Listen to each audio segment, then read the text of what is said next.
Hi, this is Haley Robinson doing my Ethics of Diversity assignment. The goal of this video is to create a comprehensive review of the personal bias a PA student could have identified throughout the course, and then to analyze how one might mitigate the impacts of their personal bias on patient care.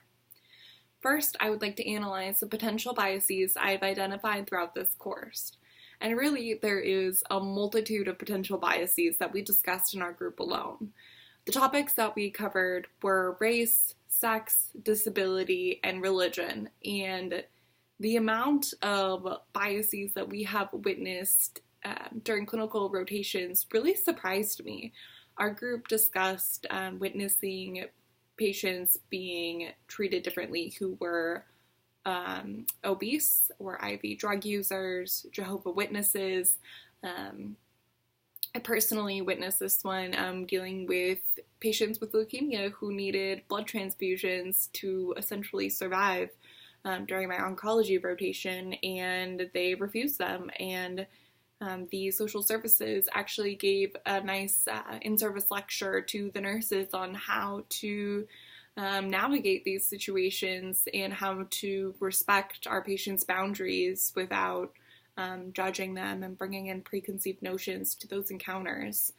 I also personally witnessed Hispanic patients and providers having biases against them, assuming that they were lazy and didn't care for themselves, and that was why their labs and A1Cs were terrible and they weren't losing weight. And my classmates also mentioned that they saw biases against veterans, patients with language barriers, patients with different sexual practices, how many partners they'd had out of marriages, STDs, etc.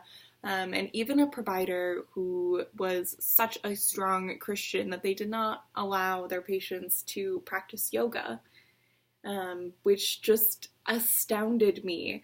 You think as clinicians, you go into this field to take care of others. And to me, that means leaving your personal feelings and beliefs at the door. And you are there for them and taking care of them in what sense means caring for them as a patient. And that looks different for each person. Something else I really found interesting throughout this course is you never know who may be affected by your biases. So, let's say your bias against patients with fibromyalgia, and you're talking about it with a coworker, and a patient hears you, and their loved one suffers from that disease, or they have that disease and you don't know about it, and they've just heard you belittle and say that you don't believe them, and that's really going to affect a patient-provider relationship and really lose out on the trust built there. And I kind of lost sight of this concept for a while. It's easy during this course. We get a topic, we research it, and we think about how these biases against this population can relate in health disparities. And it's really easy just to think of it as a research topic.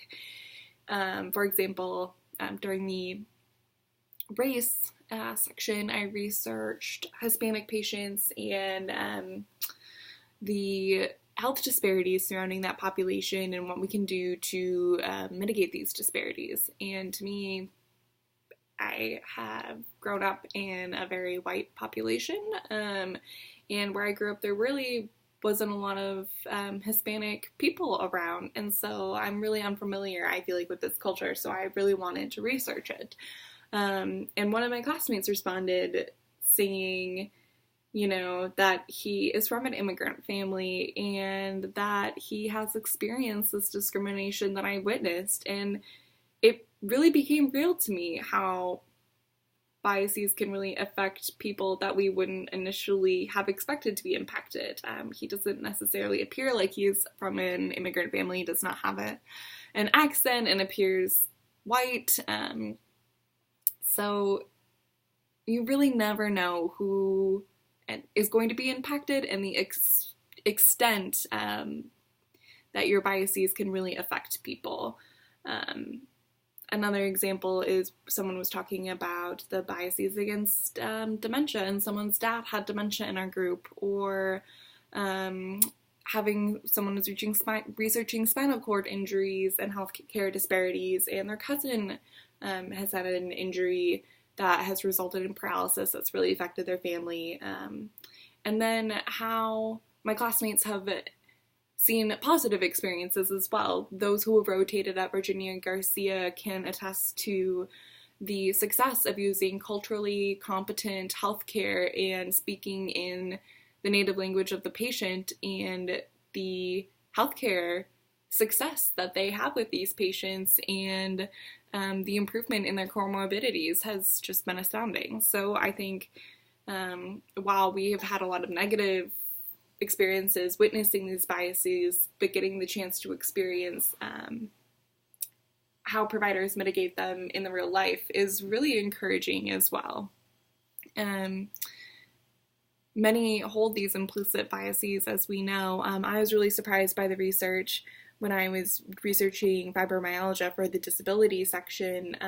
About a third of family physicians do not feel confident diagnosing this disease, and 23% of family physicians thought fibromyalgia patients were malingering in a 2010 Canadian study. And I mean, if we don't believe our patients, how is that helping anyone? And it just really shocked me. And I was discussing this with classmates and providers, and it was interesting to see the different responses. Some agreed with this study and said, yeah, I mean, that doesn't surprise me. I don't think this is real. And some were very upset by it and said, I have a lot of fibromyalgia patients, and I've seen how these negative experiences with other providers has really affected my patients. So it's nice to see how the negatives and positives kind of come together in the real world, and what we can do to mitigate our implicit bias. We took the IAT testing throughout this course to bring light to our personal biases, and I was surprised by some of the results. These negative biases that we hold can really result in substandard quality of care. And conversely, the positive biases that we hold against populations, we assume someone is similar to us, we relate to them, and we might miss something because we don't ask a question, or we assume that their practices and life looks similar to ours, so we don't include a differential diagnosis, and that can have serious impacts on healthcare.